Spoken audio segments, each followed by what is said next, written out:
we are here with students from AP Bio, and they're going to share some thoughts about their experiences.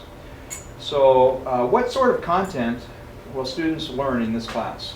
So I was actually really surprised this year to see what AP Bio was like, because a lot of the content is really similar to what I learned in biology last year, but it's very detailed, a lot of detail.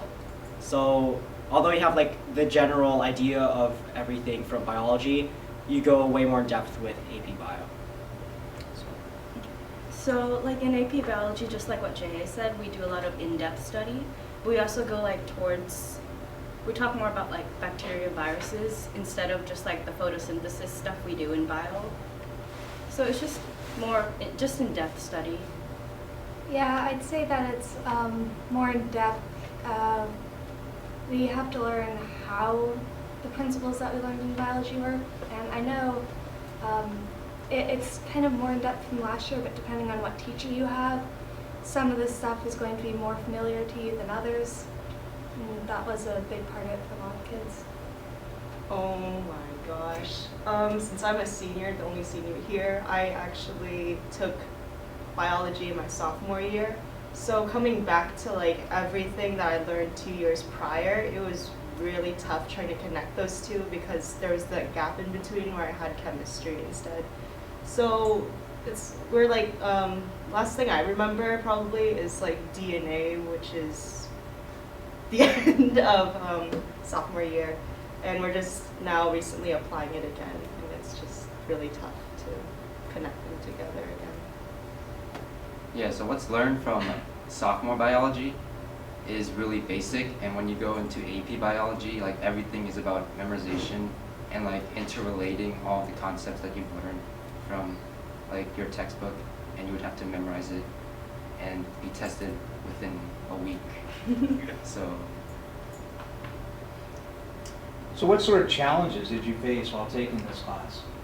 I think paying attention to class, because with the other APs I'm taking, it's like trying to like balance sleep and like workload and everything, and like the stuff that the teacher usually lectures is usually very like in-depth, and like once you miss one detail, it kind of throws the whole lecture off. So that's my challenge. I think that my biggest challenge was a lot of our learning is done by watching videos online or reading out of the textbook and doing study guides. So just because that information wasn't usually repeated in class, it was really hard for me to pay attention during my homework and absorb it the first time because we didn't have enough time to try cramming all that information in right before the test. You have to learn it the first time and learn it well and really understand those concepts. The challenges I found was that although Pollard does lecture, although our teacher does lecture, it's not really going over all of the information that we need. We have to go out and search for it ourselves, like through our textbook, online videos. It's more of like a more independent study that you have to do. Instead of like the sophomore year, the teacher gives you the information on a plate. And that's what I found that was really tough. It's really a lot of a challenge with balancing all of your time. So I think the largest issue I had taking this class was balancing being able to learn all the information while being able to take care of yourself. So for this class, how many hours each week should a student expect to spend on reading, videos, and homework? So as far as homework goes, I would say if you include study time, which you should include to your week regularly, which would actually really help you out with learning stuff, you should probably expect to be doing, what would you guys say, like 2 to 3 hours per week. Per week or per day? No. So like 2-3 hours per week. You know, if you just do a little every time and you really keep that time management together, it is manageable if you manage your time correctly. But if you're gonna procrastinate, that 2 or 3 hours is gonna end up in one day and feel like a lot of work. Yeah. Like our teacher gives homework ahead of time, like you get at least a week to do it. And you should start on it early, because if you put it off, it's gonna like kill you later. And No. We watch videos like what Alicia said earlier, videos a lot, and they're due the next day. They're not hard, maybe 10 minutes at most for each video. And just the workload is a little bit at a time. Chip away at the iceberg. That'll help. Yeah, I found that homework this year at least was kind of inconsistent, especially at the beginning of the year. It was pretty slow. We had a study guide maybe once every 2 weeks or something, and those can take up to like 2 hours depending on how fast you can do them, how fast you can read, how long they are. The videos, they're usually 10 to 15 minutes long, but if you're pausing to write notes, it might take you 20 to 30 minutes, so it's really not that bad. And the study guides, we started picking up on reading out the textbook just as our units are going faster, so we went from having maybe one every couple of weeks to now having maybe 2 a week or something, and they're really not that tough. As long as you get them done, it does not work if you procrastinate and try to do them the night before. Going off with what Arden said about the whole video thing, sure, they're like 10 minutes, but then again, you have to take into account like how often you pause the video and how often you like stop just to take down the notes, and then how many times you go back. So even though it's 10 minutes long, sometimes it can stretch up to 20, 30, 40, depends on how like detailed your notes are. And for the whole thing with like the study guides, it depends on how fast you read as well. And like what you want to do is you want to seriously like read to understand. Don't just go through and find the answers for the study guides, because then when you reach like near the week of the test or like 2 days before the test, you seriously have no idea what's going on. And Mr. Pollard assigns video notes as well. And there are people who just fill out the first page and then they just turn it in, which does save time, but once you get near the test, it's kind of like, oh, what did I miss? Because now you don't have the notes. I took 2 AP classes prior to this year, so I knew what to expect and I knew how fast the speed in each class goes. And I also heard from multiple people who took it in years past how difficult it was, so I was expecting the same level of difficulty as they portrayed. I took this class, I guess that I just kind of was always interested in biology, and then last year as a sophomore, I had Mr. Pollard, and I really enjoyed this subject, and I really enjoyed him as a teacher.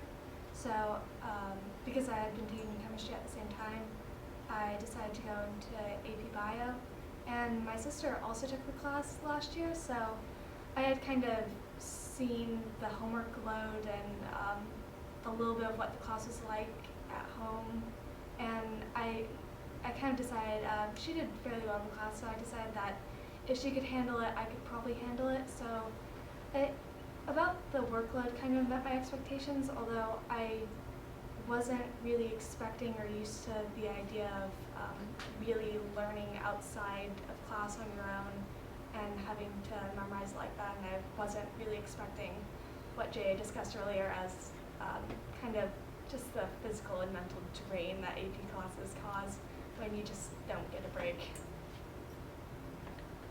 Yeah, that happened to me too. Like, I took this class because I've been planning on it since freshman year, and like sophomore year I took chemistry because you need it to get into AP Bio, and now that I'm in AP Bio, I realized how much more I want to pursue a medical career, and it's just something I've always wanted to do.